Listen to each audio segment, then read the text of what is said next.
Look at this. Okay, so hey y'all, I am back after my two recent surgeries. For those of you who have been following along, I am um, in the middle of getting a full double mastectomy and reconstruction to help prevent an 87% lifetime chance of breast cancer. So, by in the middle, I mean I've gotten my full mastectomy and I'm recovering from that, and I'm in the middle of the reconstruction period, which means that I have what I am lovingly calling right now half tits. So yes, I'm excited. I am back. There may be times, of course, that I will have to duck out again for just a little bit while I go through like the exchange or whatever it is. But I am thrilled to be here and to be sharing with all of you. I also have something new. Now, in future videos, this will start as soon as I go live, but I kind of wanted to get on and say hello to everyone and then start my introduction.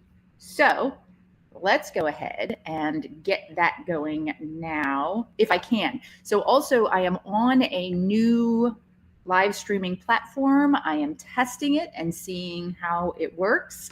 So, bear with me if there are a few hiccups over the next week or so, because there might be.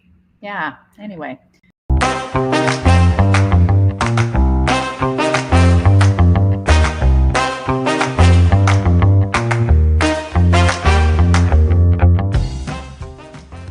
You want more out of your love, sex, romance, everything. You're curiouser. So am I. In this live, I'm sharing my thoughts on life, love, passion, and creating something that is far better than I ever could have dreamed. Welcome to Curiouser.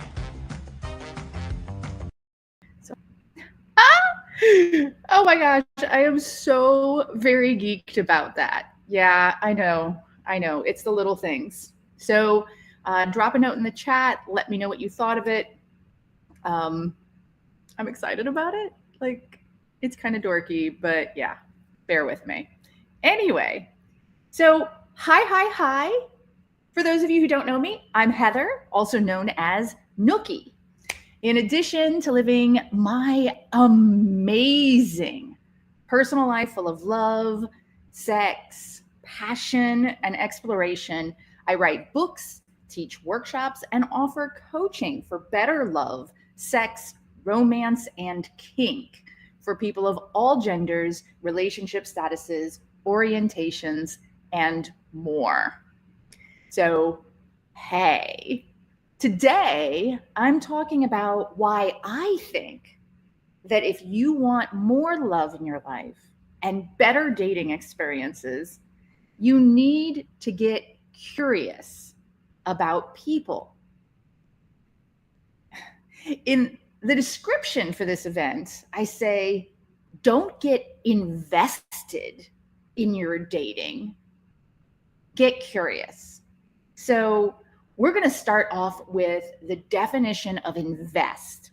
Now, those of you who've been following me for a while know that I like to define words and topics so that we're all on the same page with what we're talking about. To the rest of you who may not have been following me for a while, hi, welcome. Nice to meet you. Jump on in.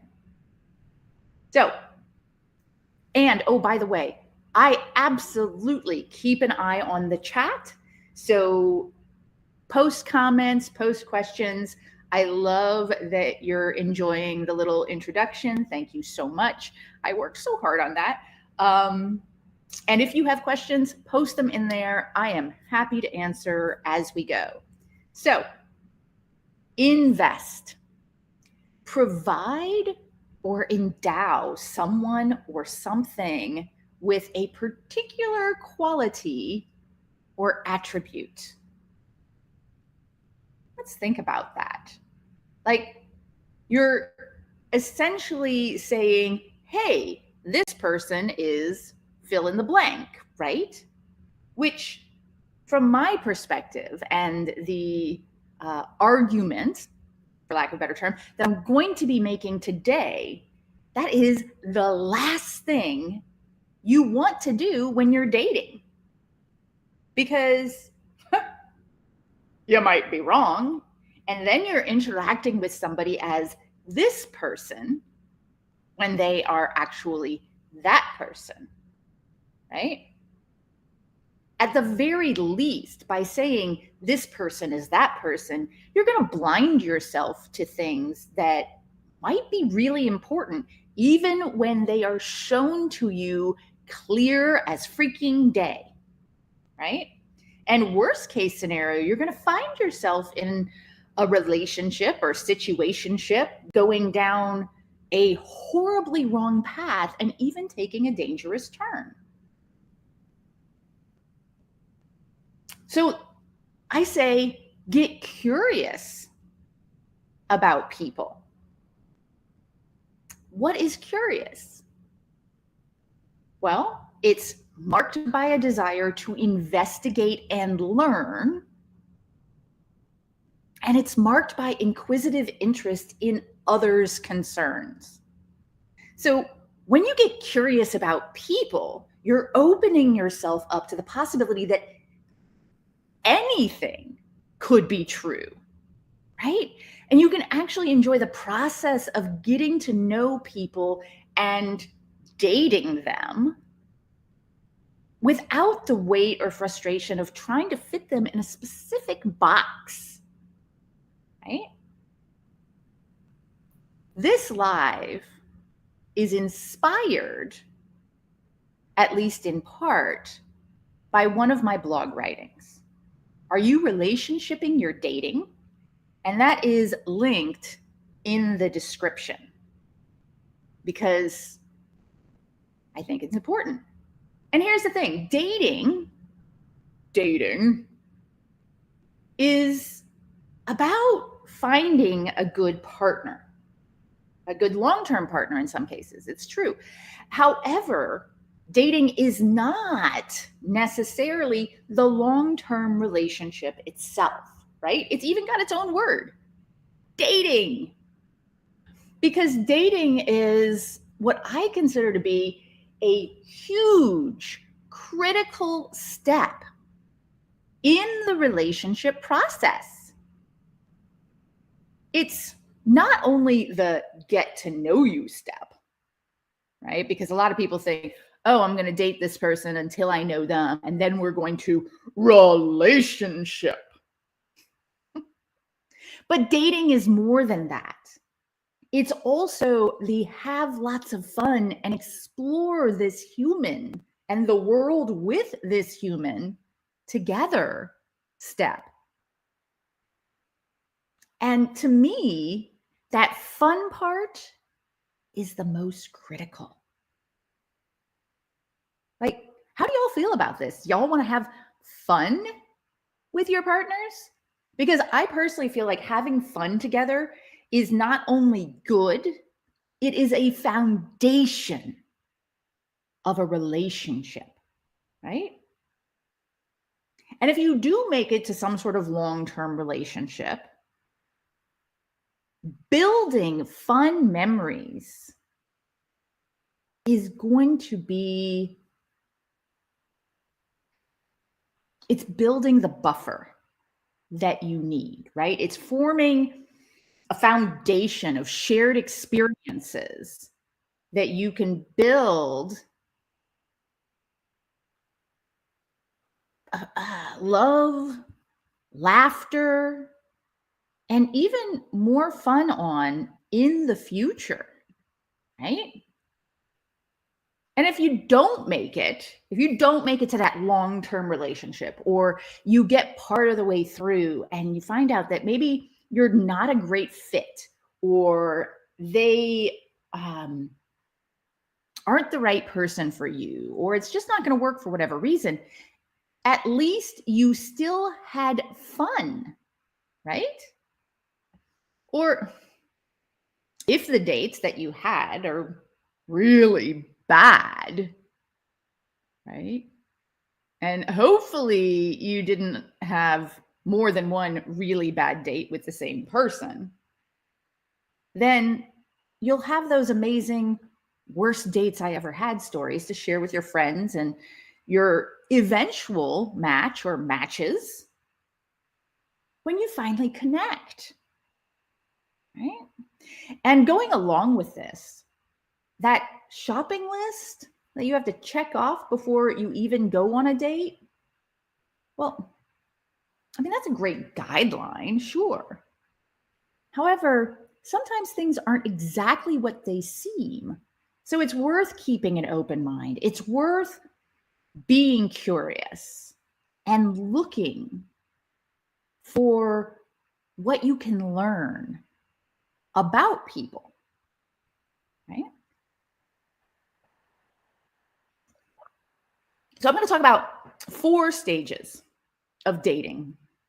Now, all of us move through these stages at different paces and with different expectations. But knowing these stages, having a sort of list of the stages can help you as you navigate the world of love and romance, whether you're looking for one partner to settle down with forever, or you're enjoying some single time, or you're non-monogamous and you're looking for multiple connections with multiple people and exploring the opportunities that are out there for you. So let's talk about stage 1, the spark, right? There's excitement, there's uncertainty, there's some attraction, or maybe we wouldn't even call this attraction. Maybe we would call this intrigue, interest, right? And there's this uncertainty because you don't know quite what you're feeling. You definitely don't know what they are feeling or have a good foundation of knowledge about them. So you feel awkward, right? Like there's a certain overlay of awkwardness, right? And so you get nervous around them. And you're often in this stage extremely conscious of your behaviors because you want to make a good impression. And honestly, that's where a lot of people sort of start failing, is trying to make a good impression. And we'll talk about that a little bit later in this video. So, stage 2 of dating, the hey, yeah, there's something there stage, right? This is where your attraction is definite and it's growing, right? This person is intriguing you. They are throwing off the little pings to the part of your brain that goes, I like this person. And you're trying to find ways to establish contact with them in person or through the means of like messages, text messages, calls, video chats, and so on, right? Like, so you're looking for more ways to connect. You're putting more bids for connection out there, and if they're being a good date mate, they are responding to those bids and giving you their own bids, right? That can go on for a long, long time.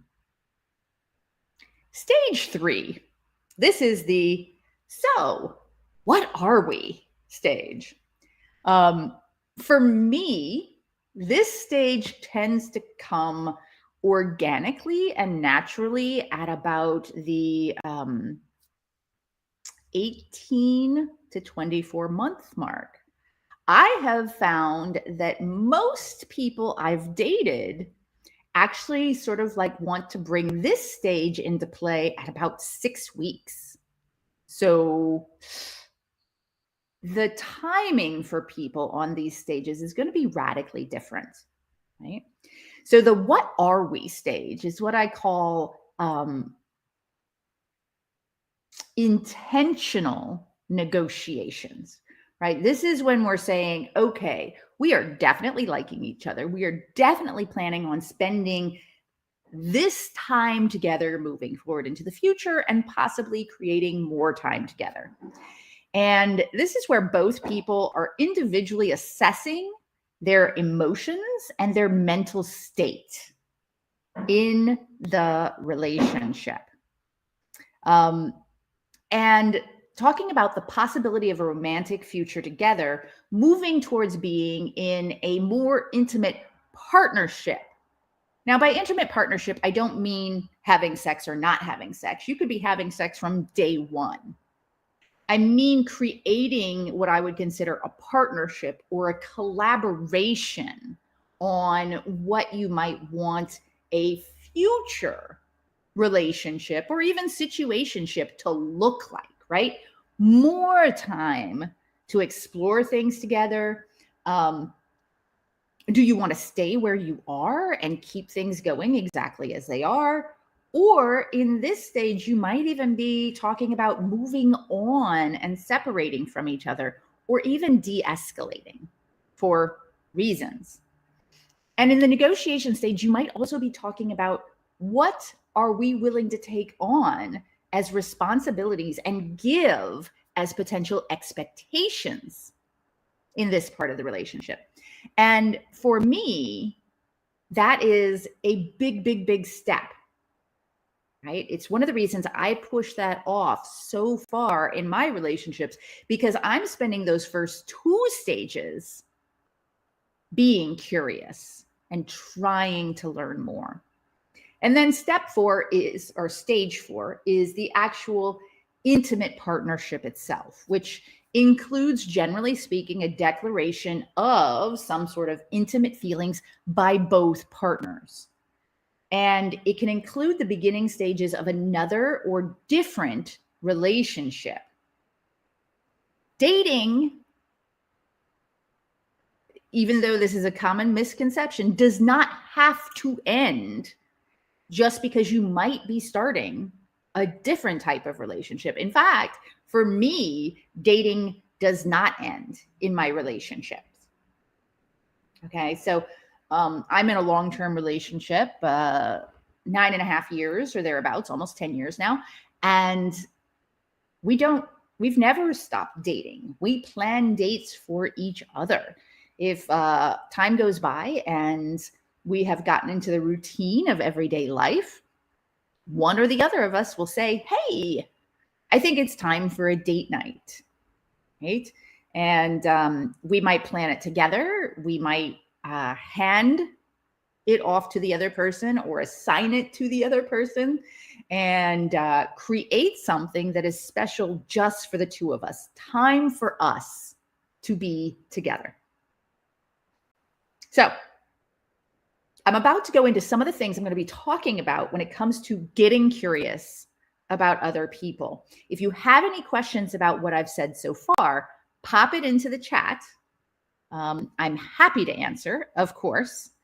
And also, don't forget, Cobalt, this is for you, to like this video and share it wherever you found me, because it is a huge help for me to have people recommend me. Like if you recommended me to your friends or, the groups that you follow, the pages you follow online. I would really appreciate that if you have any of that. So thank you for doing that. Thanks so much. So I don't see any questions in the chat about what I've said so far. So let's get into some common parts of dating and relationships and talk about how being curious with and about others can make dating better. So one of my favorite things, labels. I love words, y'all. Love them.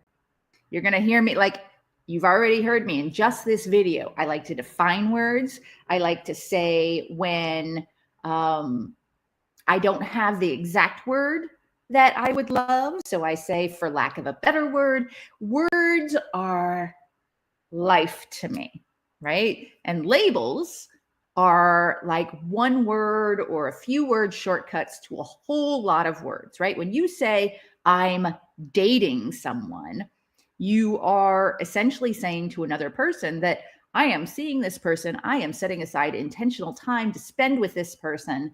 I am, interested in this person in various emotional ways, et cetera, et cetera, et cetera, right? So labels. Dating is a label, right? And the thing about labels is that both of you have to agree to these labels. Like when you're introducing somebody and you're like, this is my friend, his hotness 2483, right? What's that label, right? Labels can matter. And I like to discuss what labels I like to use at various stages in public with other people, and when I'm comfortable with those labels, right? So I may or may not be comfortable with a label until later in the game, right? Calling somebody a lover or a date mate or a girlfriend or a boyfriend or a partner or a playmate or whatever you might use, right? Sweetie, this is my honey bun. This is the guy I take home at night when my partner isn't here, right? Like whatever it is that you might use, right? This is my sun, moon, and stars. On Facebook, I have a tendency to sort of like just make up random labels for my partner. One of them was he who has a tendency to invite friends over for a World Cup Series watching game the night before the World Cup Series and leaves me to the planning. It's a label, right? So understanding what labels you like to use, what labels they like to use, and asking about when do you like to use them. And I don't mean sitting down and saying, okay, let's have a talk about labels, right? Just, hey, if we run into some friends of mine while we're out, I will introduce you as my friend until we both decide otherwise, right? Something as simple as that can get the conversation going. The next thing, let's see. The people I don't know well, I introduce everyone as my friend, but those who know me well know I'm being polite, avoiding questions. And it only means someone whose name I remember or I don't remember, maybe. Yeah. So my partner is not great at remembering names. And so I'm often the one who, once he starts talking to somebody, I'll reach out and be like, hey, hi there. I'm Heather. Yeah. Yeah. So moving on, negotiations. So I feel like negotiation is an ongoing process. Like from the moment that I interact with somebody for the first time, negotiation is a key. And I can't stress this enough. Negotiate what you both want as you date and as you get closer. Hey, one of the things I really love in my dating and relationships is XYZ. How do you feel about that? And invite them to share with you, right?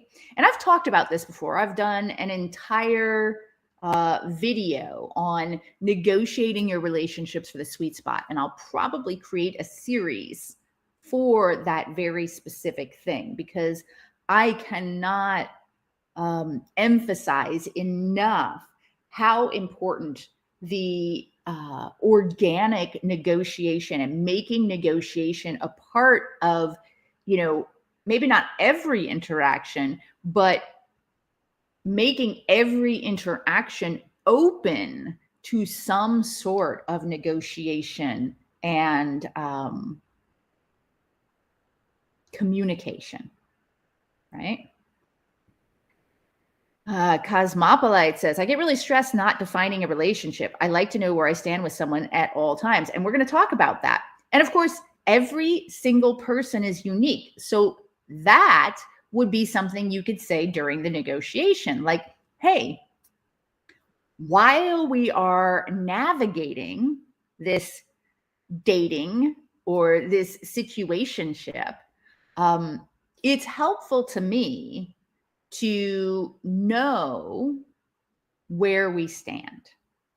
I would very much like to know, what we're thinking about as we go. So could we have weekly or monthly check-ins that are not super stressful or anything like that, but just like, hey, I'm feeling this way, you're feeling that way.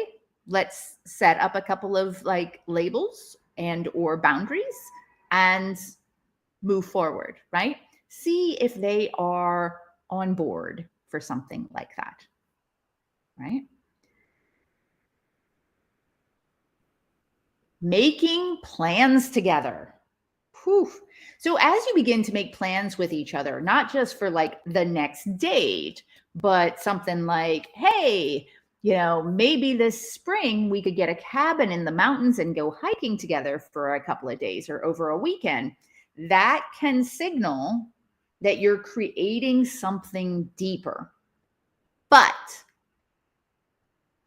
and this is a huge but, right? I like big butts and cannot lie. But don't assume, right? Generally, it's best to take things as you go and talk about what it means if you are planning ahead, right? So, what does it mean that, we're at the stage of our relationship where we're willing to plan several months ahead for a weekend trip or whatever it is? I think sometimes people take it as me pushing for something more. So check-ins would be helpful because feelings change. Exactly. Yeah. Super, super big. And that's one of the reasons that I feel like bringing it up like ahead of time. Say, hey, just so you know, I'm a communicator. I will bring things up and say, this is how I'm feeling, and ask you how you're feeling. Not because I'm pushing for more, but just because I like to know where things are, and I like you to know where things are as well, right? So setting those expectations early rather than like what I found a lot of people do is they sort of go with the flow until that bottled up bits can't be contained any longer. And they're like, so what are we? And I'm like, dating? No. I mean, like, so what are we doing? Having sex and going on dates? But like, where are we going with this? Wherever we want to? I don't know, right? Bringing those up sort of like out of the blue without any foundational discussion and without having sort of like a habit of talking about things as we go can put people on the spot, right? And yes, they might also assume that it's insecurity. So, for sure. And that's why having that expectation of communication along the way removes some of that insecurity feeling and just makes it part and parcel and norm, right? Like this is the norm. Also, if they're not interested in that sort of like check-in along the way, then you are able to disqualify them as a good partner, right? Because they're not interested in the same things that you're interested in to keep a relationship moving on along and building a good foundation, whether it's a casual relationship or not, right? And that's where the curiosity to me comes in. Instead of being invested in this person is a good fit and I have to make sure that the fit is just right and I have to talk to them about this is the fit I want, rather being curious and saying, this is where I'm at, where are you at, over and over throughout the relationship, even in very subtle and organic ways, can help you determine whether there is the potential for a long-term fit. The worst is when you're on two different pages. So the not knowing where I stand gives me anxiety, even with friendships. Absolutely, Cosmopolite. And that's the thing. Like, so start a relationship with a pattern of communication. It really, really helps. So then you get to social overlap and integration. So do you introduce people to friends and family while you're dating? And do they? Is there a particular level of trust or love or desire for long term? So for me, I'll introduce people to my friends and family like on the first date. I don't have a problem with that. That doesn't mean to me that they are a big deal. Like if my family were in town and I was out on a date and I saw my family out, or we decided to stop by and see, my family at a picnic or whatever, I wouldn't have a problem with that, right? Some people will be like, whoa, you introduced me to your parents. So what? My parents know hundreds of thousands of people. Doesn't mean anything to me, right? But if they introduce you to their friends and family, maybe that means something to them. And so knowing how each of you feels about that is important. Hey, how would you feel about like going out with some friends to a picnic and a hike? Like they're awesome people. You seem to be an awesome person. Would you like to join us? It doesn't mean anything beyond, hey, we're just dating and I'll introduce you as my friend. Just, hey, would you like to join us? Right? Having those discussions as you go. And again, getting curious about how they see the world, right? Rather than assuming, oh my gosh, they introduced me to their family. This is pressure. Is it really? It may not be. Right?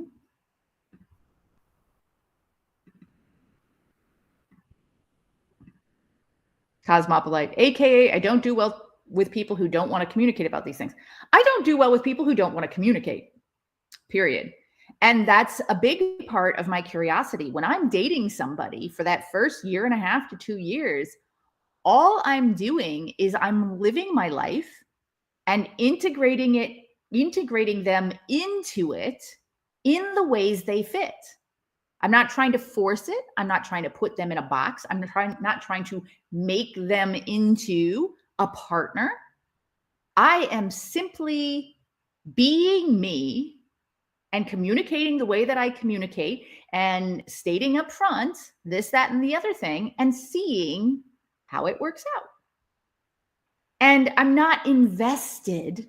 I'm not trying to determine, oh, this person is a good guy or whatever. I'm simply curious. Hey, if I invite them out to this, how do they feel? Hey, if we have our first row or our first argument, how does it go? Right? There's no need to make this huge relationship out of our dating. Because once we say, oh my gosh, I've got this relationship, or once we mentally decide we're in a relationship with somebody, a lot of the times we have to start defending that relationship from any red flags or, things they might actually be telling and showing us, instead of just being curious and taking in all of that information and deciding where they fit, or, and this is critical, if they fit.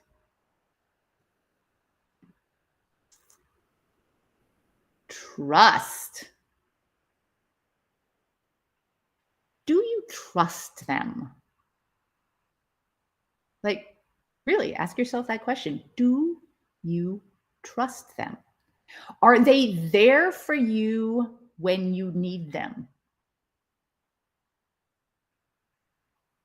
I mean, I hope that you trust that they're not like an axe murderer, right?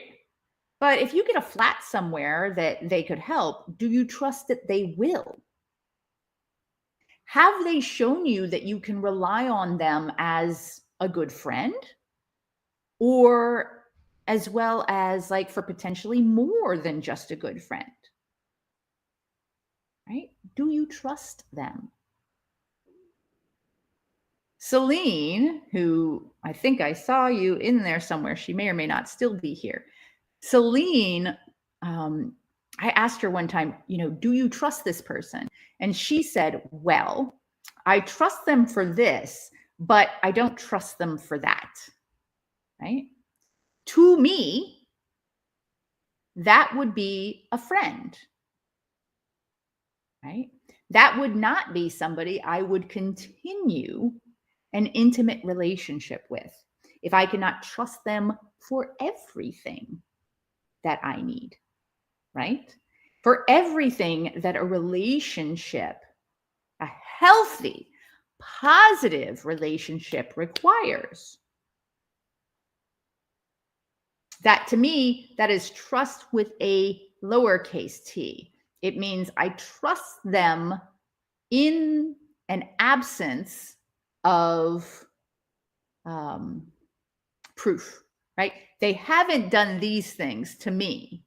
Therefore, I trust that they won't, versus I capital T trust this person.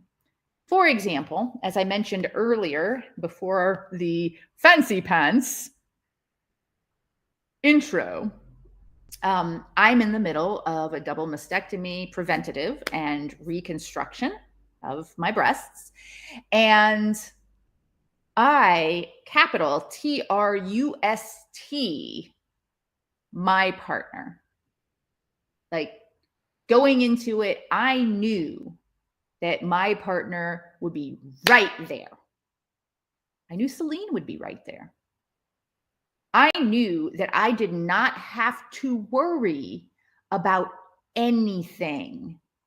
Now, it doesn't mean I didn't feel some sort of way about not being able to, shower myself the first couple of days, not being able to wash my own hair, not being able to get up and get my own tea or, lift and pull things down from the top shelf. Even now, there are times when I have to like reach out and feel something and I start pulling like a drawer that's stuck and I realize I can't pull it yet, because there is strain.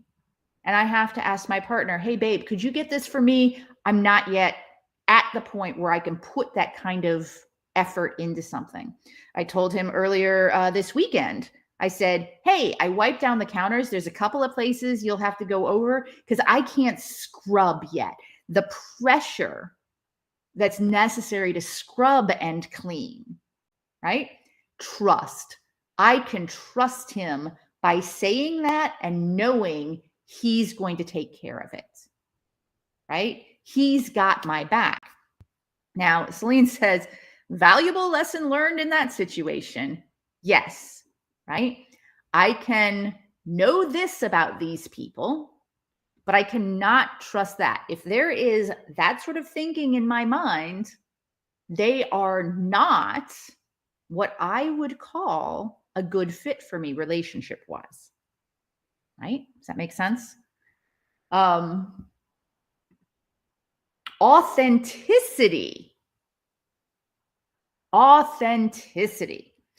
Are you able to be yourself in the relationship, or are you constantly trying to show your best side? Because being yourself, flaws and all, is not only important for you in your dating, but also to show them that they can relax around you as well and be themselves. So you get to see who they are authentically. Right?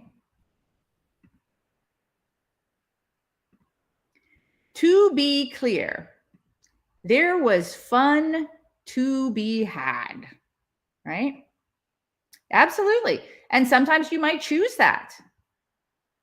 Sometimes you might choose the fun. That is absolutely your right. Like I said, that would not be somebody I would continue a relationship with. It might be somebody that I would be friends with. It's okay. As adults, we get to make these decisions for ourselves, right? So a few notes. When I'm preparing for a live like this, even if it's based on like a blog or a thought process that I have, I like to do a bit of web surfing, or as Celine calls it, rabbit holing, to see what not me people have to say about the topic. And I inevitably find something I think is wrong. Like RONG, wrong. And to point them out, of course, right? So I'm going to talk about what I've found out there. So dating versus being in a relationship can be significantly different when it comes to the expectations, right, that you have from the expectations that your partner has. And one of those websites that I was looking at, I found this when I was preparing this live. And it said, when you are dating someone, there is no declared commitment with each other. Therefore, you're not in a position to expect or demand things and consideration from the other person.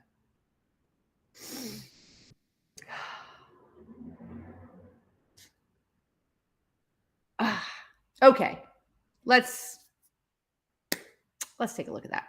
When you're dating someone, there's no declared commitment. That's not necessarily true. You could commit to dating each other, right? It says, therefore, you're not in a position to expect or demand things and consideration.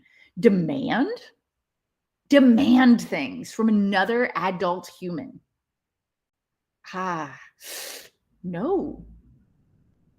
I don't ever suggest that, right? More committed relationships grow as requests are made and expectations are met more often and more naturally throughout that relationship, right? So you don't need to go into a relationship thinking, as this relationship grows, I can demand things from a person. Now, demand things or demand consideration? Either. I am willing to say, ask for it. I am willing to say, advocate for yourself. I am absolutely willing to say that if somebody does not provide you consideration to a level that you think is appropriate, walk the fuck away. But demand it? No. No. Right? Cobalt says, being autistic, I consider it inappropriate for people to assume they should be able to see my truest self. That was never safe, and I don't owe that to anyone. And you get to decide to what level you share, what level you feel comfortable. That's critical. Cosmopolite, lies. Absolutely. So, before I move on, again, this is for you, Cobalt. Are you loving this content? I hope you are, because I put this out there to share with you and to interact with you on all of these types of topics and situations related to love, sex, romance, kink sometimes, and so on. And did you know that I've recently started offering coaching? Yeah. So if you'd like to spend some one-on-one time with me, supercharging your relationships with a custom plan based on your personal needs, then visit me at coachnookie.curiouser.life. Of course, just to be clear, you are always, always, always, always welcome to join me for these free live events, or to join one of my membership options or workshops. But some of you want more. And some of you feel like you'll thrive with more personal accountability and that direct interaction, and you asked for it. So I'm offering it. So let's get back to getting curious, right? So the use of us. One of the websites that I looked on said, once you start envisioning activities and thoughts in terms of you and your partner being a unit, you might start using we in an automatic manner. It's true, you might. Be very careful. You are two separate humans. Autonomy is important in relationships. I cannot stress this enough. Do not assume that your partner is always going to want to do the exact same thing you do, or is always going to be attached at the hip to you. When, like, a girlfriend of mine will say, hey, are you free Thursday night for dinner? I'll check my calendar and I'll be like, yes, I would love to come to dinner. Is my partner invited? And she might say, nah, let's just make it the two of us. Or she might say, yeah, absolutely. Bring him along. Right? And so then I will go to my partner and I'll say, hey, Trish invited us to dinner on Thursday night. I told her that I'll be there. Would you like to join us? No pressure. And sometimes he'll join us, and sometimes he'll say, maybe I'll go out with the guys for a beer. Great.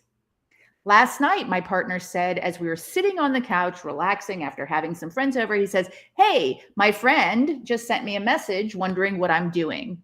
And it was about, 6 o'clock. So I said, hey, if you would like to go out with your friends and have a beer or two, do it. Please come home by 8:15 so that we can have some sexy times to round this weekend out and get into bed early for Monday evening. He said, that works for me. I said, that works for me. Ta-da! Right? Making the us in a relationship means making the parts of a relationship that you both buy into. It does not mean you have to do everything together. Very, very important.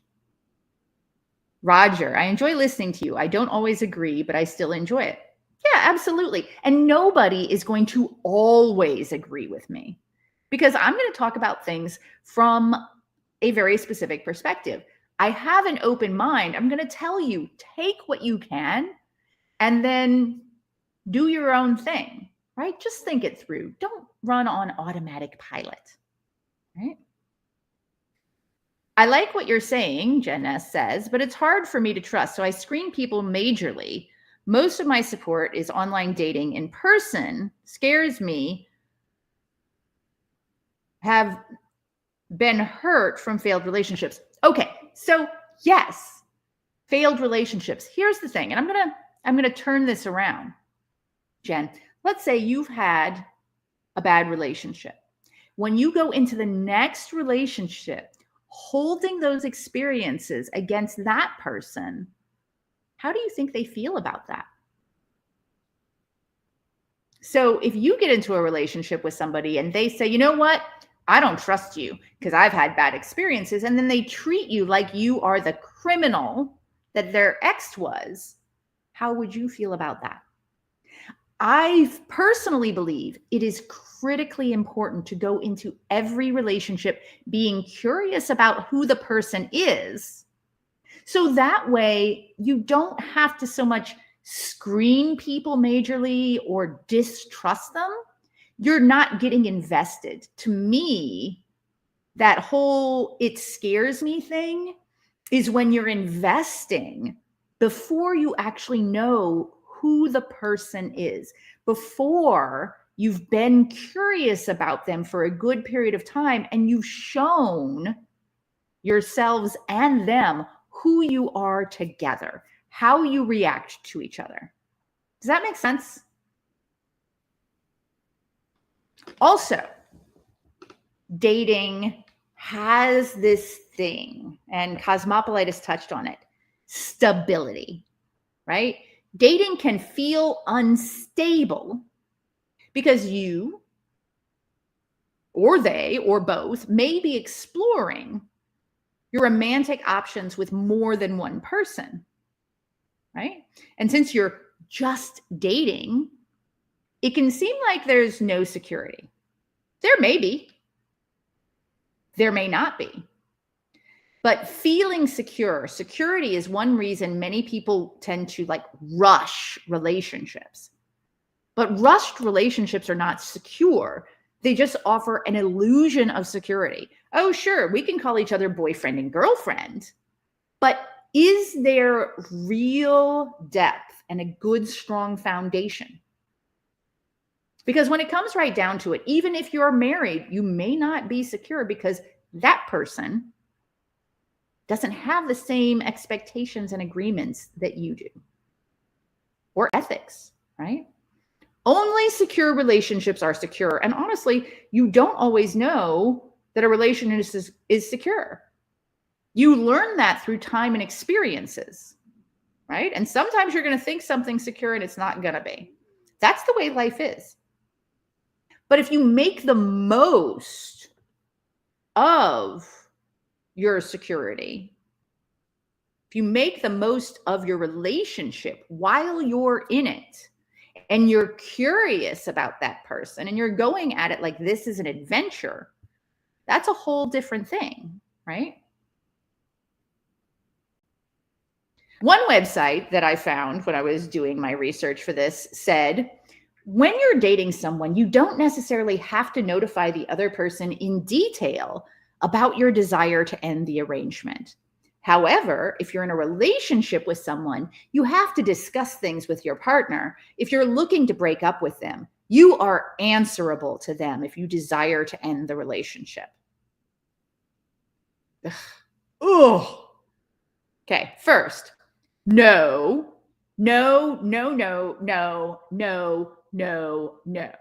You are not answerable to anyone if you desire to end the relationship. Simply saying, this relationship is not a good fit for me, let's break up, should be enough. Even sometimes ghosting. I know people hate ghosting, but being ghosted after like a single date can be hurtful. So don't pretend that like just because you're dating, it's less hurtful than something else, right? No, though. You do not have to answer to somebody when you want to end the relationship. That said, let me be clear here. There are better ways to break up and not so good ways to break up. I did a 2-part series on breaking up is hard to do. Part 1 was how to break up with somebody in an ethical way. And part 2 was when you are broken up with, how do you get through that and prepare for your next healthy relationships? But don't feel like you owe anyone an excuse or explanation. You don't. It's nice when you can give it, but you also have to protect your own heart and mind, especially if you feel unsafe for whatever reason. Roger says, I have trust issues, but I know that's on me. I'm not sure I care to be in another relationship. And that is absolutely your right. 100%. But I'm glad you're here and I'm glad you're listening. And I think that despite the fact that you don't always agree with me, if you do choose to get into another relationship, you're going to have more tools available to you than you did before.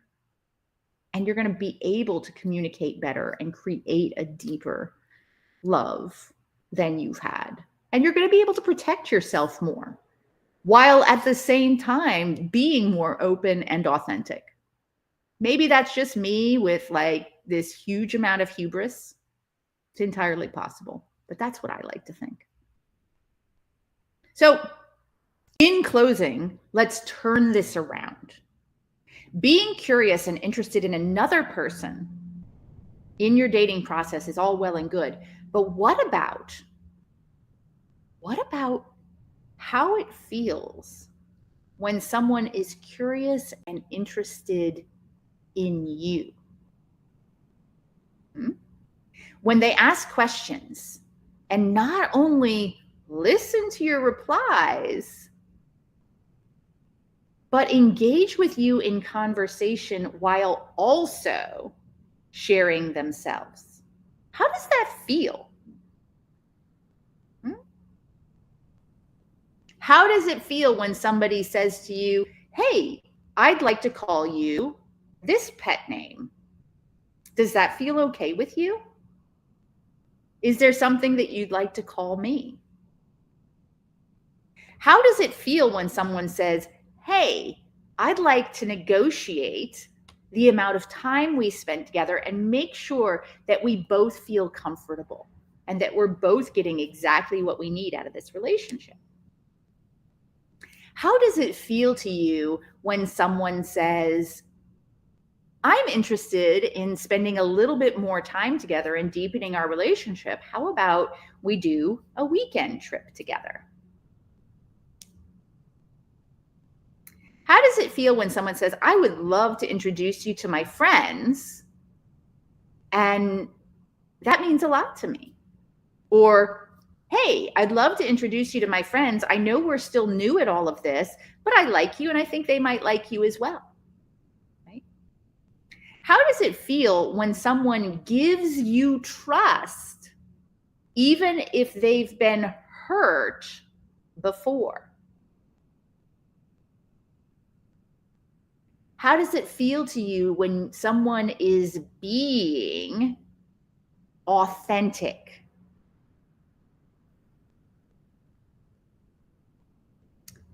And encouraging you to be authentic with them? How does it feel to you when someone asks you for things they need in a relationship rather than simply assuming or expecting that you're going to give it to them and getting upset when you don't? How does it feel when people ask you for things they need rather than demanding something from you? How does it feel when someone asks you if you would like to join them for, I don't know, a work party or a dinner with friends, rather than assuming that you're always going to join them, right? Yahoo, we're not here talking about that. Please stay on topic or look for a different chat to be in. Thanks so much. How does it feel when people start assuming that you're constantly going to be attached at the hip versus somebody saying, hey, I'd like you to be a part of this with me because you're important to me? Model this behavior in your relationships and don't accept less from others.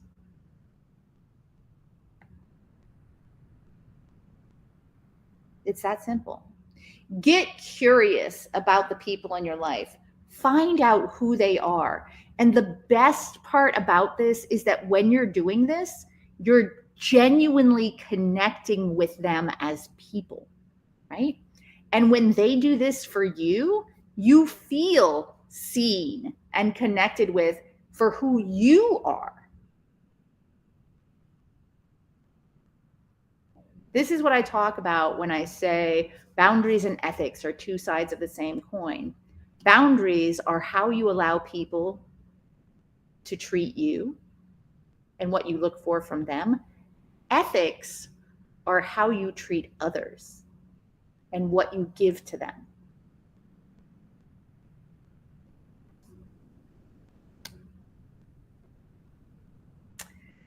Thank you for joining me today. If you loved this discussion, please like and share it with others who would enjoy it. And please don't forget to follow or subscribe wherever you're finding me so you don't miss out on upcoming Curiouser Lives. I know that tomorrow we have another live. I'm actually going to be going live semi-regularly over the next couple of weeks. I'm trying out a new format. So tomorrow we're going to be talking about at noon Eastern, asking your partner about boundaries and getting answers. So we're going to be talking about communicating boundaries and getting answers within your relationships and encouraging that boundary communication. So hopefully I will see you tomorrow. And if not, hopefully I will see you on a future live. Thank you all. Thank you, Roger, for joining. Thank you, Jay. It's been a pleasure having you. And thanks to each and every one of you who not only joined me today, but especially to those who did ask questions and made comments. One of the reasons I love doing lives is because I get a chance to engage with you rather than just talking. So please, anytime you have a question, do speak up. I love that. Thanks again to each and every one of you, and have an amazing day.